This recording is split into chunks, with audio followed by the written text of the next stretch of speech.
कृषि और कृषि शिक्षा विभाग के मंत्री श्री सूर्य प्रताप शाही जी, कृषि राज्य मंत्री श्री बलदेव सिंह ओलख जी, कृषि उत्पादन आयुक्त श्री मनोज कुमार सिंह जी, अपर मुख्य सचिव कृषि श्री देवेश चतुर्वेदी जी, कृषि विभाग के सभी अधिकारीगण, आज के इस कार्यक्रम में उपस्थित हमारे सभी अन्नदाता किसान भाइयों और बहनों, आज अंत्योदय के प्रणेता पंडित दीनदयाल उपाध्याय जी की पावन जयंती है। मैं इस अवसर पर महान विचारक, समाज के अंतिम पायदान पर बैठे हुए व्यक्ति के उत्थान के लिए अपना संपूर्ण जीवन समर्पित करने वाले पंडित दीनदयाल उपाध्याय जी को उनकी पावन जयंती के अवसर पर नमन करते हुए प्रदेशवासियों की ओर से उन्हें विनम्र श्रद्धांजलि भी अर्पित करता हूं। मुझे प्रसन्नता है कि डबल इंजन की सरकार संकट के समय अपने अन्नदाता किसान भाई बहनों के साथ खड़ी है। सरकार की संवेदनशीलता की कसौटी विपत्ति के समय अपने नागरिकों के संबल बनकर के खड़ा होने से ही समझा और देखा जा सकता है। हम सब ने विगत 2.5 वर्ष के अंदर इस सदी की सबसे बड़ी महामारी का सामना किया। कोरोना महामारी के दौरान दुनिया के अंदर संकट था।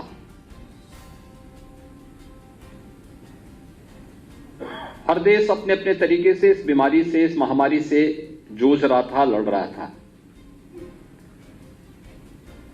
भारत के अंदर प्रधानमंत्री मोदी जी ने कोरोना प्रबंधन का जो एक मॉडल पूरी दुनिया को दिया, उसकी सर्वत्र सराहना हुई।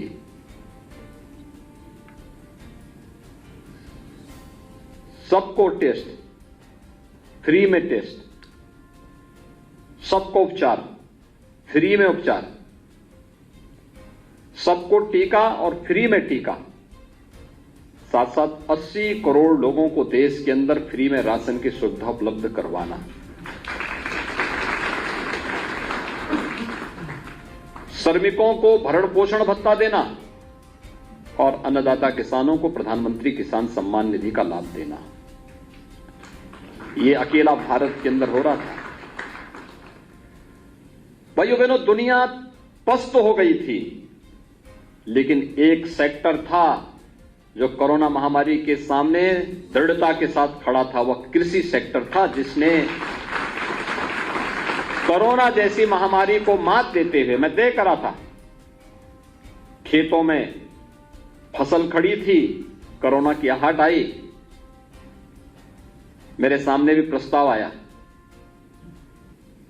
कि गेहूं की फसल खड़ी है, क्या होगा। मैंने कहा हम लोग कंबाइन मशीन मंगाएंगे। और यही अधिकारी जो मंच पर हैं, यही मंत्रीगण हैं। मैंने इन लोगों से कहा, मैंने कहा जैसे भी हो, अन्नदाता किसान कहीं भी वह निराश नहीं होना चाहिए। कंबाइन मशीन मंगाओ, कोविड हेल्प डेस्क बनाओ और फसल को कटवाने, क्रय केंद्र तक पहुंचाने की व्यवस्था करो। और सफलतापूर्वक प्रदेश के अंदर इस कार्य को हम लोगों ने मार्च 2020 से इस कार्य को सफलतापूर्वक आगे बढ़ाया। गन्ना खड़ा था, देश और दुनिया के अंदर चीनी मिलें बंद हो गई थी, प्रदेश के अंदर भी 119 चीनी मिलें थी। क्या होगा? हमने कहा जो कुछ भी मंगाना है करिए, लेकिन चीनी मिलें बंद नहीं होंगी और किसान को सुविधा दो, वह अपना गन्ना मिल तक पहुंचाने की व्यवस्था करें, सरकार उसको सुविधा देगी। और सभी 119 चीनी मिलों को हम लोगों ने चलाया। व्यापार बंद हो गया, आवागमन बाधित हो गया, लेकिन एक जगह कुछ चीज चलायमान था तो वह हमारा किसान चलायमान था, सक्रिय था, निरंतर कार्य करता रहा। उसने बीमारी की परवाह नहीं की, लेकिन हर व्यक्ति को बिना भेदभाव के राशन उपलब्ध कराता रहा। और इसके लिए मैं अपने अन्नदाता किसानों का हृदय से अभिनंदन करता हूं, उनका स्वागत करता हूं। आपके परिश्रम और पुरुषार्थ का परिणाम है कि पहली महामारी है जिसमें भूखमरी से मौत नहीं हुई।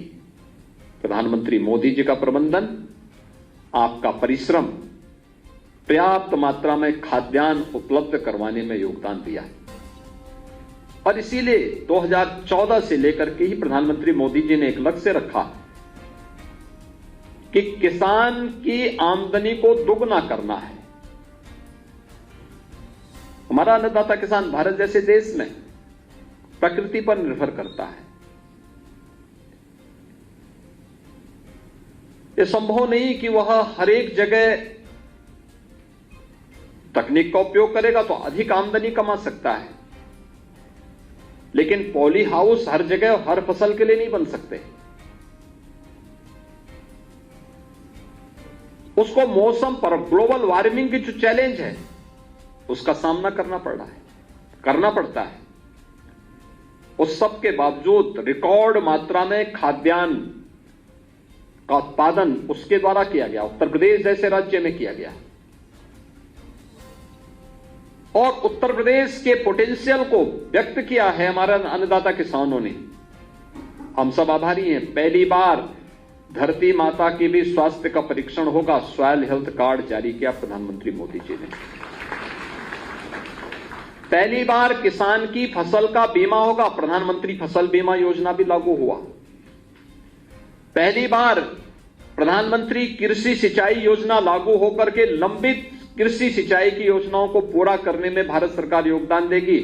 और उत्तर प्रदेश के अंदर हम लोगों ने छोटी बड़ी 36 सिंचाई की परियोजनाओं को पूरा किया। 21 लाख हेक्टेयर से अधिक भूमि को अतिरिक्त सिंचाई की सुविधा भी उपलब्ध करवाई। ये पहली बार हुआ है। हम लोगों ने कुछ परियोजनाएं तो ऐसी बनाई जो 50-50 वर्षों से लंबित पड़ी हुई थी। आप सोचिए, अभी सरयू नहर परियोजना, उस परियोजना के बारे में प्रधानमंत्री जी ने 2021 में उसको राष्ट्र को समर्पित किया। वो परियोजना बनी थी, योजना आयोग ने बनाई थी 1973 में। बाण सागर परियोजना 1971-72 की। जिन लोगों ने शिलान्यास किया था आज धरती पे नहीं, लेकिन परियोजना पूरी नहीं हो पाई कभी, लेकिन उन सबको पूरा किया गया। उत्तर प्रदेश के अंदर सरकार आई, कर्ज के तले दबे हुए किसान बंधुओं को राहत देने के लिए लघु और सीमांत किसानों के 1 लाख तक के कर्ज को माफ करने की कार्रवाई प्रदेश ने सफलतापूर्वक आगे बढ़ाया।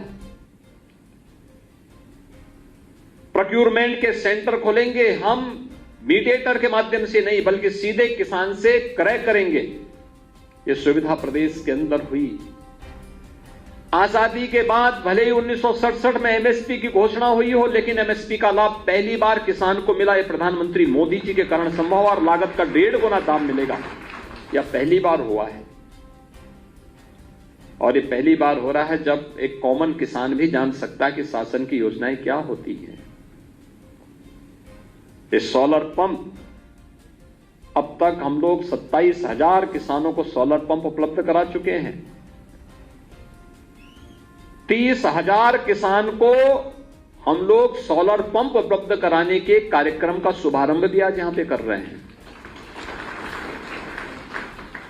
यानी यह बिजली की कीमत का, बिजली के बिल को, वैसे तो पहली बार हुआ है कि जब बिजली के बिल को भी हमने यूपी में आधा किया है। यह पहली बार हुआ है। बिजली का बिल तो बढ़ता था, महंगाई बढ़ गई थी तो होना ही था, लेकिन हमने बिजली का बिल किसानों के लिए आधा किया। और साथ साथ अब सोलर पंप के माध्यम से अगर सोलर पैनल लगा लेंगे तो बिजली का बिल उनका 0 हो जाएगा अपने आप ही। हमें उपयोग करना चाहिए। और ये वहां पे एक तो बिजली के बल्ब भी जलवा सकता है इसके माध्यम से। तो हमने देखा है, मैंने उसका प्रदर्शन देखा है, बहुत अच्छा सफल है।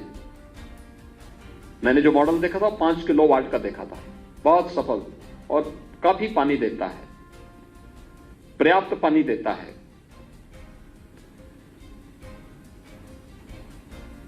किसान को ट्रैक्टर मिले, 80 ट्रैक्टर आज उपलब्ध करवाने जा रहे हैं।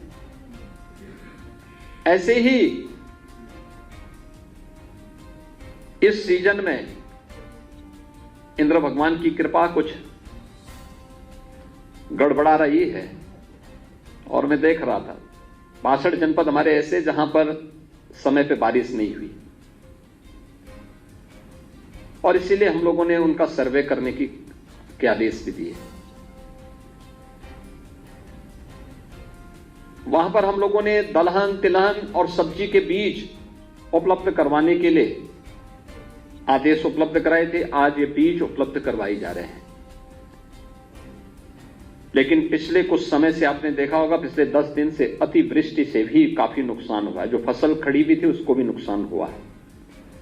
हमारे सर्वे भी चल रहे हैं। प्रदेश के जिन 12 जनपदों में फसल को नुकसान पहुंचा था बाढ़ के कारण, वो बाढ़ पानी यूपी के कारण नहीं था, मध्य प्रदेश और राजस्थान से आए हुए अतिरिक्त पानी के कारण। वहां पर 800 करोड़ रुपए से अधिक 876 करोड़ रुपए हम लोगों ने किसान के कंपनसेशन के लिए पहले भेज दिए हैं। वहां पर वितरण की कार्रवाई भी चल रही है। सूखा का सर्वे चल रहा है, लेकिन साथ साथ अतिवृष्टि के कारण भी अन्नदाता किसानों को नुकसान हुआ है। इसका भी सर्वे का कार्य पूरा करके हम उन सभी किसानों के साथ खड़े होकर के उनको सहयोग करेंगे। भाइयों बहनों, आज हम सबको देखना होगा, ये अनेक प्रकार की योजनाएं हैं जिसमें मेरा खेत मेरा पॉलिसी, आपने देखा होगा कैसे हमारे एक किसान बंधु ने यहां पर अपनी बात कही। मैं यहां पूछ रहा था, जब यहां पर अपनी पॉलिसी का कागज लेने के लिए आ रहे थे तो मैं उनसे पूछ रहा था भी क्या स्थिति है। तो उन्होंने कहा कि एक किसान ने यहां पे कहा कि 6 बीघा खेत है, मुझे प्रधानमंत्री फसल बीमा योजना में 18,000 रुपए का कंपनसेशन मिला है। एक किसान ने कहा मुझे 18,000 रुपए की सहायता मुझे मिली है। यानी ये चीजें दिखाती हैं कि अगर हम जागरूक हो जाएं और शासन की योजना का लाभ लेने लग जाएंगे तो उसका बेहतर सुविधा का लाभ हमें प्राप्त हो सकता है और हमें इसके साथ अपने आप को जोड़ना ही होगा। और आज मेरा खेत मेरी पॉलिसी का एक कागज और इसका शुभारंभ भी किया गया है। हम हर अन्नदाता किसान को इसके प्रति जागरूक करें। दूसरा, शासन की योजनाओं की जानकारी कृषि रक्षा अधिकारी हर जनपद में दें। कृषि विज्ञान केंद्र आज सक्रिय हैं। कृषि विश्वविद्यालय भी इसके साथ जुड़ करके इसको और तेजी के साथ आगे बढ़ाने का कार्य कर रहे हैं।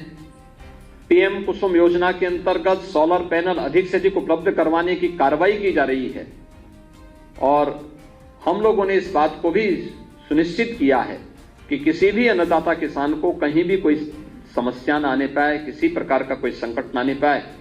यह सरकार की प्राथमिकता का हिस्सा है। आज के इस अवसर पर ये अनेक कार्यक्रम जो चल रहे हैं उस पे मैं आपसे एक बात अनुरोध जरूर करना चाहूंगा, आप सभी किसान बंधुओं से। कल आपने देखा होगा लखनऊ में एक कार्यशाला हुई थी, आज भी वह रहमान खेड़ा में चल रहा है उसका कार्यक्रम। गौ आधारित प्राकृतिक खेती, यानी गौ आधारित प्राकृतिक खेती कार्य एक लेकिन लाभ अनेक है। यानी कार्यक्रम एक है, प्राकृतिक खेती नाम है, लेकिन लाभ ही लाभ हैं। एक, जितना आप फर्टिलाइजर, केमिकल और पेस्टिसाइड उपयोग करते हैं खेत में, इस खर्चे को एकदम न्यूनतम पहुंचाने की का कार्य है ये। यानी इसका सारा पैसा आपका बचत हो जाएगा। 1 एकड़ खेती में आज के दिन पर अगर हम फर्टिलाइजर, केमिकल और पेस्टिसाइड को देखेंगे, लगभग 12 से 15 हजार रुपए का खर्चा एक किसान का आता है 1 एकड़ खेत में। और प्राकृतिक खेती में यह खर्चा मात्र 1,000 रुपए के अंदर सीमित हो जाएगा। यानी ये 11 से लेकर 14,000 रुपए की बचत एक किसान को केवल इसी से हो जाएगी, एक फसल में। दूसरा, उत्पादन उससे बेहतर होगा। ये इतनी अतिवृष्टि जो हो रही है ना, इसका नुकसान प्राकृतिक खेती में उतना नहीं होना है। और चौथा, इसके मार्केट में दाम भी अच्छे मिलेंगे। पांचवा, गोरक्षा हो जाएगी। भारतीय नस्ल का गोवंश भी बच जाएगा। यानी जिस गौ माता के बगैर कोई काम होता ही नहीं, कोई धार्मिक कार्य हमारा संपन्न होता ही नहीं, उस गौ माता की रक्षा भी हम कर पाएंगे। और साथ साथ हम अपनी वर्तमान और भावी पीढ़ी को बीमारियों से भी बचा पाएंगे। ये 6 प्रकार के लाभ इसके माध्यम से होने जा रहे हैं। और इसलिए प्राकृतिक खेती को हम अपने कार्यक्रम का हिस्सा बनाएं। सरकार इसके लिए प्रोत्साहन देगी। सरकार इस कार्यक्रम के साथ जुड़ेगी। यह आपकी खेती के लिए भी, बाड़ी के लिए भी, बागवानी के लिए भी और सब्जी आदि उत्पादन के लिए भी बहुत निर्णायक साबित होगा। आज के इस कार्यक्रम के अवसर पर मैं सभी अन्नदाता किसानों का हृदय से अभिनंदन करता हूं, जिन्हें यहां पर अभी दलहन, तिलहन, सब्जी आदि के बीज उपलब्ध कराने के इस कार्यक्रम का शुभारंभ हुआ। ये बड़े पैमाने पर होना है और हम लोगों ने इसके लिए कार्यक्रम का शुभारंभ किया है। यह कार्यक्रम आज यहां पर हो रहा है। अभी कुछ वहां पर ट्रैक्टर आदि को भी रवाना करेंगे, अलग अलग किसानों को देंगे। सोलर पैनल, पॉलिसी, ये सभी उपलब्ध कराई जा रहे हैं। शासन की इन सभी योजनाओं को हर एक जनपद में कैंप लगा करके, व्यापक प्रचार प्रसार करके हम अन्नदाता किसानों तक पहुंचाएं। और मेरा मानना है, प्रधानमंत्री मोदी जी ने 2014 में जो बात कही थी, अन्नदाता किसानों को 2022 तक आमदनी दोगुना करना है, मुझे लगता है ईमानदारी से हम देखेंगे दोगुने से अधिक अन्नदाता किसान की आमदनी बढ़ी है। हमें उसके साथ जुड़ना होगा, उस कार्यक्रम को आगे बढ़ाना होगा। मैं इस अवसर पर एक बार फिर से आप सबको इन सभी योजनाओं का लाभ मिल रहा है, मिलेगा, इसके लिए अपनी शुभकामनाएं देता हूं। पंडित दीनदयाल उपाध्याय जी को उनकी पावन जयंती पर स्मरण करते हुए, अपनी विनम्र श्रद्धांजलि अर्पित करते हुए अपनी बातों को यहीं पे विराम देता हूं। धन्यवाद। जय हिंद। कार्यक्रम में मंच पर उपस्थित प्रदेश सरकार में मेरे सहयोगी मंत्री, खेल और युवा कल्याण विभाग के मंत्री श्री गिरीश चंद्र यादव जी, लोकप्रिय सांसद रवि किशन की फिल्म देखे हो? कितने लोगों ने देखी है? वाह भाई, बहुत ज्यादा लोग देखे। उनको मंच पे देखा है ना? देखने का पैसा तो नहीं लिया। लोकप्रिय सांसद श्री रवि किशन शुक्ला जी, अध्यक्ष जिला पंचायत श्रीमती साधना सिंह जी, महापौर श्री सीताराम जायसवाल जी, लोकप्रिय विधायक श्री फतेह बहादुर सिंह जी, श्री विपिन सिंह जी, श्री प्रदीप शुक्ला जी, डॉक्टर विमलेश पासवान जी, श्री महेंद्र पाल सिंह जी, भारतीय जनता पार्टी के क्षेत्रीय अध्यक्ष और विधान परिषद के सदस्य डॉक्टर धर्मेंद्र सिंह जी, विधान परिषद सदस्य श्री ध्रुवचंद त्रिपाठी जी, उत्तर प्रदेश मत्स्य विकास निगम के अध्यक्ष श्री रमाकांत निषाद जी, जिला अध्यक्ष युधिष्ठिर सिंह जी, महानगर अध्यक्ष राजेश गुप्ता जी, ब्लॉक प्रमुख ब्रजेश यादव जी, कैंपियरगंज के ब्लॉक प्रमुख अश्विनी जायसवाल जी, गंगा जायसवाल जी, अपर मुख्य सचिव खेलकूद नवनीत सहगल जी, प्रमुख सचिव खेलकूद निदेशक खेलकूद श्री आरपी सिंह जी, आज के इस कार्यक्रम में उपस्थित महाविद्यालय के प्राचार्य समेत सभी अधिकारीगण,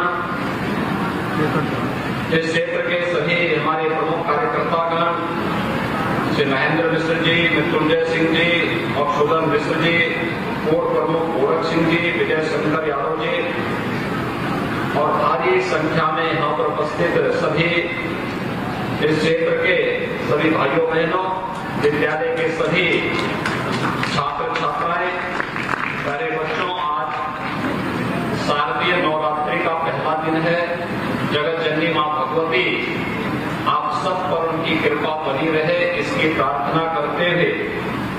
जंगल कोड़िया विकास खंड का और गोरखपुर का पहला ग्रामीण स्टेडियम को लोकार्पित करते हुए मुझे बहुत प्रसन्नता की अनुभूति हो रही है। मैं इसके लिए आप सभी को, महाविद्यालय परिवार को हृदय से बधाई देता हूं और अपनी शुभकामनाएं भी देता हूं। हम सब जानते हैं, एक वर्ष पहले पूज्य महंत अवेद्यनाथ जी महाराज की स्मृति में इस महाविद्यालय का लोकार्पण का कार्यक्रम हम लोगों ने किया और एक वर्ष के अंदर ही इस महाविद्यालय में छात्रों की संख्या कितनी हुई है? 1400 बच्चे वर्तमान में इस महाविद्यालय में पढ़ रहे हैं। महाविद्यालय की ये प्रगति दिखाती है। मैं भी यहाँ महाविद्यालय के स्टेडियम के पेविलियन में जो बालिकाएं पढ़ रही थी, मैं देख रहा था मोहरीपुर से लेकर के मिर्चाई टोला से लेकर के और कैंपियरगंज तक की बच्चियां यहां पढ़ रही थी। इतनी बड़ी संख्या में पूरे जंगल कोड़िया ब्लॉक से, चरगावा ब्लॉक से, गोरखपुर महानगर से, कैंपियरगंज विकासखंड से और कुछ महाराजगंज से भी बालिकाएं यहां पढ़ रही हैं, बालक भी पढ़ रहे हैं। एक शिक्षण संस्थान, अच्छा संस्थान खड़ा होने का लाभ क्या मिलता है? वो आज महंत अवेद्यनाथ महाविद्यालय के माध्यम से यहाँ पर चल रही शिक्षण प्रशिक्षण की गतिविधियों के माध्यम से हम देख सकते हैं। मैं इसके लिए महाविद्यालय परिवार को हृदय से बधाई देता हूँ और महाविद्यालय ने एक वर्ष में जो प्रगति की है, यह प्रगति निरंतर बनी रहे, इसके लिए एक वर्ष के बाद पुनः मैं यहाँ पर आया हूँ। स्टेडियम का लोकार्पण, यहाँ के नवनिर्मित प्रेक्षागृह का लोकार्पण करते हुए महाविद्यालय की अन्य आवश्यकताओं की पूर्ति करने में भी हम योगदान दे पाएंगे। इसके लिए आश्वस्त करने के लिए ही मैं महाविद्यालय के इस प्रांगण में आज आपके बीच में यहाँ पर आया हूँ। भाइयों बहनों, डबल इंजन की भारतीय जनता पार्टी की सरकार बिना भेदभाव के शासन की योजनाओं का लाभ समाज के हर तबके को दे रही है और इसीलिए हर महीने किसी एक कार्यक्रम को लेकर के डबल इंजन की सरकार आती है। हम सब जानते हैं कि वर्तमान में सेवा पखवाड़ा का कार्यक्रम चल रहा है और जो 17 सितंबर इस देश के यशस्वी प्रधानमंत्री नरेंद्र मोदी जी के जन्मदिन से लेकर के कल 25 सितंबर थी पंडित दीनदयाल उपाध्याय जी का जन्मदिन और 2 अक्टूबर राष्ट्रपिता महात्मा गांधी का जन्मदिन है। 15 दिन का ये जो कार्यक्रम है, इस सेवा पखवाड़े के क्रम में आज दिव्यांग जनों को कृत्रिम अंग उपकरण वितरण का कार्यक्रम भी है और आज यहाँ पर मुझे 700 ऐसे दिव्यांग जन से संबंधित उपकरणों को वितरण करने का अवसर भी प्राप्त हुआ है, जिसमें 100 मोटराइज्ड ट्राईसाइकिल है, 50 ट्राईसाइकिल है, 50 व्हील चेयर है, 200 स्मार्ट केन है, 100 कान की मशीन है, 50 MR किट है, 50 लेप्रोसी किट है, 100 विभिन्न प्रकार के यथा पैर कैलिपर्स आदि दिव्यांग जन में आज यहाँ पर वितरित किए गए हैं। यह पंडित दीनदयाल उपाध्याय जी और उन जैसे महापुरुषों की जिनकी सोच देश के बारे में थी, जिनकी सोच गांव, गरीब, किसान, नौजवान, महिलाएं और समाज के प्रत्येक नागरिक के बारे में थी, उनके प्रति एक सच्ची श्रद्धांजलि है जिन्होंने देश के लिए अपना जीवन जिया। और भाइयों बहनों, महंत अवेद्यनाथ महाविद्यालय एक ऐसे स्थल पर है जहां पर 5 बार जहां से सांसद के रूप, विधायक के रूप में पूज्य महंत अवेद्यनाथ जी ने यहाँ की जनता जनार्दन का की सेवा की, उनका मार्गदर्शन किया और 4 बार यहाँ की जनता जनार्दन ने उन्हें सांसद के रूप में चुन करके निरंतर उनका आशीर्वाद देती रही। ये महाविद्यालय ग्रामीण क्षेत्र के विकास में एक महत्वपूर्ण भूमिका का निर्वहन कर रहा है और इसलिए शिक्षा ही नहीं बल्कि राष्ट्रीय शिक्षा नीति हमें शिक्षा के साथ साथ उन तमाम क्षेत्रों में आगे बढ़ने के लिए एक एक नई प्रेरणा प्रदान करता है। खेल आज उस दिशा में किए जाने वाले प्रयास का एक नया हिस्सा है।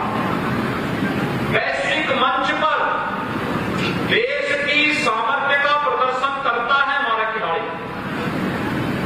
नेशनल मंच पर प्रदेश के सामर्थ्य का प्रदर्शन करता है हमारा खिलाड़ी और इसीलिए प्रदेश की सरकार ने तय किया कि हर गांव में खेल का मैदान हो, विकास खंड स्तर पर स्टेडियम का निर्माण हो, खेल कूद की सुविधाएं बढ़े, स्पोर्ट्स हॉस्टल बने, अच्छे कोचेज को हम उसके साथ जोड़ें और राज्य स्तर पर और राष्ट्रीय स्तर पर प्रधानमंत्री जी की भावनाओं के अनुरूप नए भारत के नए उत्तर प्रदेश के निर्माण में खिलाड़ियों के योगदान को भी हम इसके साथ जोड़ सकें।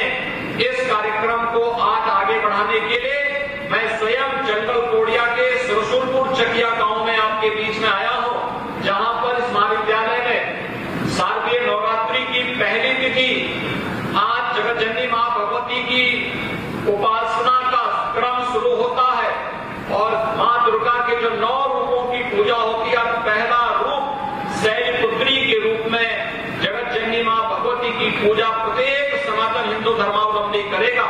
उन स्थितियों में अपने सामर्थ्य और अपनी शक्ति के प्रदर्शन करने के लिए एक अच्छा स्टेडियम भी यहां पर प्राप्त हो रहा है। मैं इसके लिए कैंपियरगंज विधानसभा के सभी भाइयों बहनों को, जंगल कोडिया विकास खंड से जुड़े हुए सभी भाइयों बहनों को और इस महाविद्यालय से जुड़े हुए सभी छात्र छात्राओं को हृदय से बधाई देता हूं, अपनी शुभकामनाएं देता हूं। ये जो सुविधा आपको प्राप्त हो रही है, इसका हमें लाभ भी लेना चाहिए। यहां पर जो ट्रैक बनाया गया है, कुश्ती हॉल बनाया गया है, डेविड टेनिस के लिए भी जो प्रेक्षागृह बनाया गया है, अन्य आउटडोर और इंडोर गेम्स, इन सब के लिए उस प्रकार का मंच दिया गया है। मैं उच्च शिक्षा विभाग से कहूंगा कि उस प्रकार के कोचेज और यहां से जोड़े, बच्चों में उसकी अभिरुचि पैदा हो और अच्छा होना चाहिए कि विधानसभा स्तर पर जो विधायक खेलकूद प्रतियोगिता प्रारंभ होने जा रही है, उसका फाइनल अगर यहां पर विधानसभा स्तर का फाइनल के कार्यक्रम यहां पर संपन्न हो, विभिन्न गांव, न्याय पंचायत और फिर विकास खंड स्तर और नगर पंचायत स्तर की जो टीमें निकलेंगी, उनकी परस्पर प्रतिस्पर्धा का कार्यक्रम यहां पर हो तो अच्छा होगा, जिससे खेल कूद की गतिविधियों को आगे बढ़ाने में मदद मिलेगी। आज भारत दुनिया के मंच पर अपनी एक नई पहचान के साथ आगे बढ़ रहा है। हमें नए भारत के साथ अपने आप को ले जाना पड़ेगा और नए भारत के नए उत्तर प्रदेश के लिए ही हम अपने युवाओं को पूरी तरीके से डिजिटल प्लेटफॉर्म पर आगे बढ़ाने का कार्य कर रहे हैं। आपने देखा होगा यहां पर हम लोग स्मार्टफोन भी वितरित किए हैं दिव्यांगजनों को। स्मार्टफोन में बच्चे बीए के हैं, बीएससी के हैं, एमए, बीकॉम के हैं और अन्य तमाम टेक्निकल कोर्सेज के साथ वे बच्चे जुड़े हुए हैं, लेकिन उनको स्मार्टफोन के साथ जोड़ने का काम हुआ है। राज्य सरकार ने तय किया है कि राज्य के अंदर हम लोग प्रदेश के सभी युवाओं को जो स्नातक और परास्नातक की पढ़ाई कर रहे हैं, उन्हें टैबलेट अथवा स्मार्टफोन देने का काम करेंगे और 2 करोड़ युवाओं को वर्तमान में टैबलेट और स्मार्टफोन देने के कार्यक्रम युद्ध स्तर पर चल रहे हैं। ये स्मार्ट युवा आज की आवश्यकता है। प्रदेश के युवाओं को प्रतियोगी परीक्षाओं के लिए कहीं बाहर न जाना पड़े। अभ्युदय कोचिंग की सुविधा हम लोग यहीं पर उन्हें उपलब्ध करवाने का कार्य भी कर रहे हैं। अभ्युदय कोचिंग के माध्यम से प्रदेश के युवाओं को मेडिकल की हो या इंजीनियरिंग की, यूपीएससी की तैयारी हो या फिर एनडीए या किसी भी अन्य प्रतियोगी परीक्षा की तैयारी के लिए उसे फिजिकली भी और वर्चुअली भी इस प्रकार की सुविधा हमें उपलब्ध करवाने के लिए हम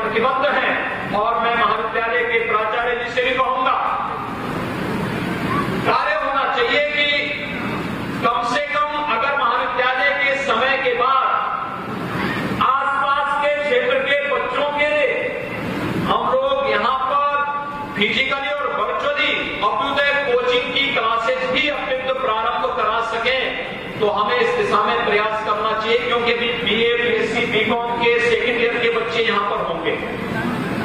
अभी से तैयारी करेंगे, थर्ड ईयर में जाने पर, फाइनल ईयर में जाने पर प्रतियोगी परीक्षाओं की तैयारी के लिए जब ये फील्ड में आगे बढ़ेंगे तो आसानी से यहाँ पर जैसे पाठ्यक्रम इनका समाप्त होगा तो पाठ्यक्रम संपन्न होने के साथ ही, डिग्री मिलने के साथ ही इनका कहीं न कहीं किसी न किसी सरकारी नौकरी में या किसी न किसी क्षेत्र में इनका समायोजन होगा। और इसलिए इसके लिए कैरियर काउंसलिंग का भी एक प्लेसमेंट का सेल भी महाविद्यालय स्तर पर स्थापित करके उसे आगे बढ़ाने की आवश्यकता है। आज इस समय बदल चुका है, हमें समय के अनुरूप चलना होगा। और इसके लिए जो यहाँ पर विकासखंड स्तर पर, मुझे याद है कि नागपंचमी के अवसर पर यहाँ कुश्ती होती है, जंगल कोडिया में बहुत अच्छी कुश्ती होती है। तो नागपंचमी के अवसर पर जो कुश्ती की प्रतियोगिता हो उसको महाविद्यालय ऑर्गेनाइज कराए और महाविद्यालय के स्तर पर लोकल पहलवानों को गांव-गांव में, न्याय पंचायत स्तर पर 3 दिन का कार्यक्रम चले, यहाँ की मैट का उपयोग करें और महाविद्यालय के स्तर पर इस प्रतियोगिता को आगे बढ़ाने का कार्यक्रम हो। यहाँ के ब्लॉक प्रमुख, पूर्व प्रमुख, जनप्रतिनिधियों का सहयोग लेकर के अगर एक कार्यक्रम आगे बढ़ेगा तो खेलकूद की प्रतियोगिताओं के साथ आम जन का जुड़ाव भी महाविद्यालय के साथ होगा। महाविद्यालय के लिए रसूलपुर चकिया गांव ने यहाँ पे लगभग 10 एकड़ खेती दी, 10 एकड़ जमीन दी है। मैं रसूलपुर चकिया के सभी ग्रामवासियों का, वहां के ग्राम प्रधान का हृदय से धन्यवाद दूंगा कि उन्होंने अपनी ग्राम पंचायत में इतना अच्छा महाविद्यालय निर्माण करने के लिए और बच्चों के भविष्य को बनाए रखने के लिए इतना अच्छा केंद्र यहाँ पर दिया है। और एक महाविद्यालय यहाँ पर आज इस क्षेत्र के बच्चों को उत्तम शिक्षा, खेलकूद की प्रतियोगिताओं के साथ साथ प्रतियोगी परीक्षाओं की तैयारी करने के लिए भी उत्तम मंच प्रदान कर रहा है। आज हमें राष्ट्रीय शिक्षा नीति के अनुरूप अपने आप को ढालना होगा और उसके अनुरूप महाविद्यालय स्तर पर भी वह प्रक्रिया तेजी के साथ आगे बढ़नी चाहिए। हमें नए दौर के साथ अपने आप को ढालना पड़ेगा। अपने महाविद्यालय में, विद्यालयों में जो हमारा युवा है उस युवा को समय के अनुरूप आगे बढ़ाने का कार्य करना होगा और जिस भी फील्ड में उसकी रुचि है उसके अनुरूप वातावरण और उस प्रकार के कार्यक्रमों को ला करके उसके लिए एक नया मंच देना पड़ेगा। आज भाइयों बहनों, उत्तर प्रदेश जिस दिशा में आगे बढ़ा है, पहली बार लग रहा है उत्तर प्रदेश के तरफ एक तरफ सुदृढ़ कानून व्यवस्था की स्थिति है तो देश और दुनिया का हर निवेशक आज उत्तर प्रदेश में निवेश करने के लिए इच्छुक दिखाई देता है। ये निवेश हमारे लिए प्रदेश के अंदर ढेर सारे लोगों के लिए रोजगार का सृजन और नौजवानों के उज्जवल भविष्य का भी एक माध्यम बनता है।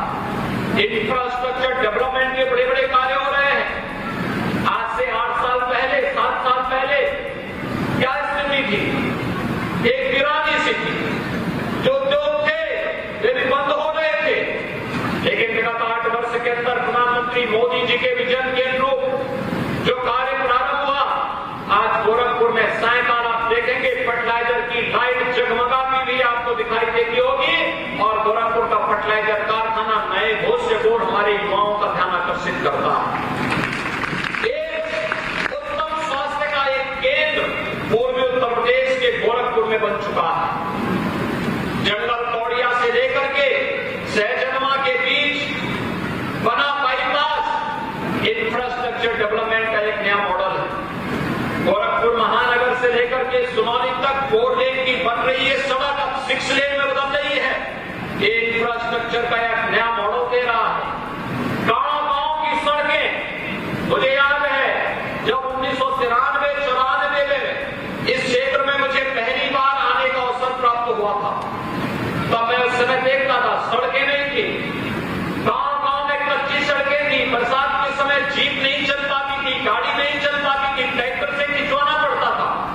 आज मैं देख रहा था गांव-गांव में 2 लेन की सड़कें बन रही है, पक्की सड़कें बन रही है, आवागमन आसान हुआ है, लोगों के लिए और भी सुविधाजनक स्थिति बनी है, अच्छे केंद्र विकसित हो रहे हैं। ये सभी पूरे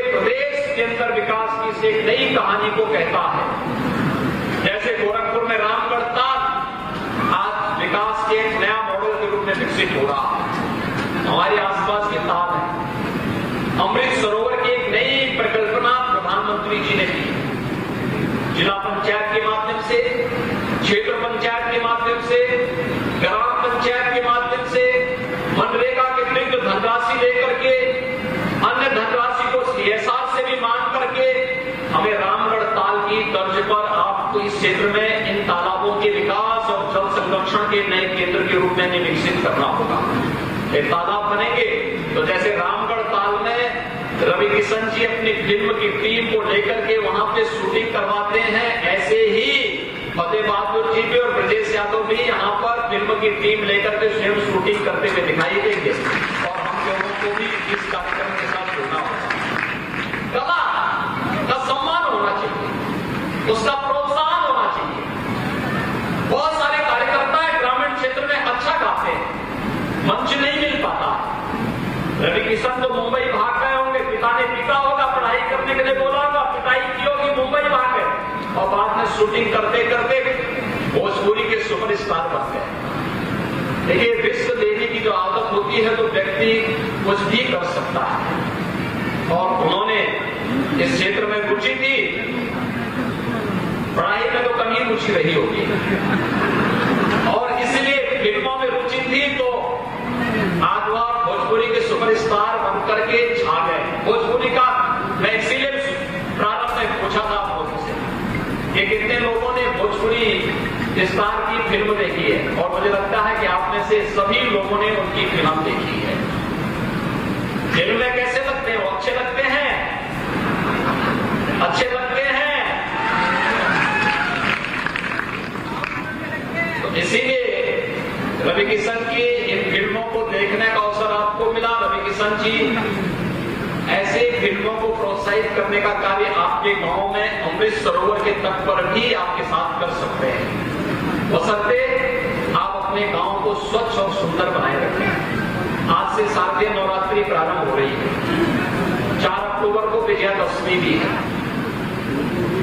और त्योहारों का मतलब स्वच्छता के साथ जोड़ना चाहिए। याद रखना, मां भगवती की कृपा तभी होगी, मां भगवती की अनुकंपा हम पर तभी होती है, वो आदि शक्ति भी है।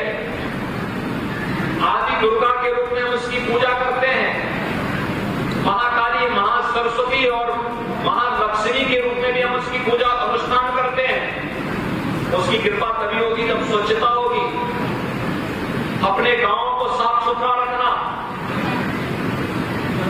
गांव के पगडंडियों पर गंदगी नहीं होनी चाहिए, कचरा नहीं होना चाहिए, खुले में शौच नहीं होना चाहिए, नालियां साफ सुथरी होनी चाहिए। गांव के लोगों को सामूहिक रूप से श्रमदान के माध्यम से साप्ताहिक अभियान का क्रम बनाना चाहिए। गांव गांव में स्वच्छता होगी तो बीमारी नहीं होगी, बीमारी नहीं होगी, व्यक्ति स्वस्थ होगा। तो जो पैसा बीमारी में खर्च होता है वह पैसा आपका बीमारी पे खर्च न होकर के विकास पे खर्च होगा, लोगों को स्वावलंबन की ओर अग्रसर करने में खर्च होगा।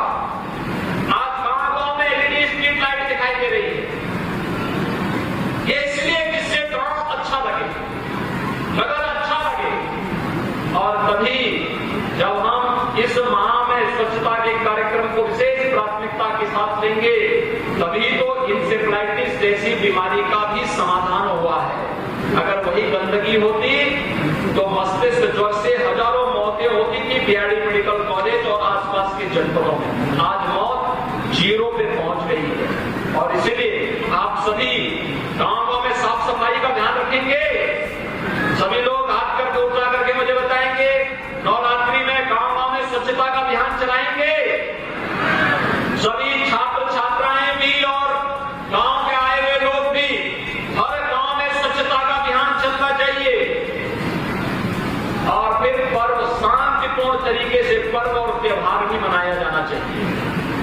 मां दुर्गा की पूजा भी हो, रामलीलाओं का मंचन भी हो, शानदार तरीके से अपनी कला को और अपनी स्थिति को संरक्षित करते हुए में आगे बढ़ाने का कार्य करना चाहिए। तभी विजय उत्सव जैसे पर्वों का आनंद हम सबको प्राप्त होता है। मैं एक बार फिर से शारदीय नवरात्रि की बधाई देता हूं, विजयादशमी की अग्रिम शुभकामनाएं आप सबको देता हूं। मां भगवती से, प्रभु श्री राम से ही प्रार्थना करता हूं कि आपको शक्ति दे,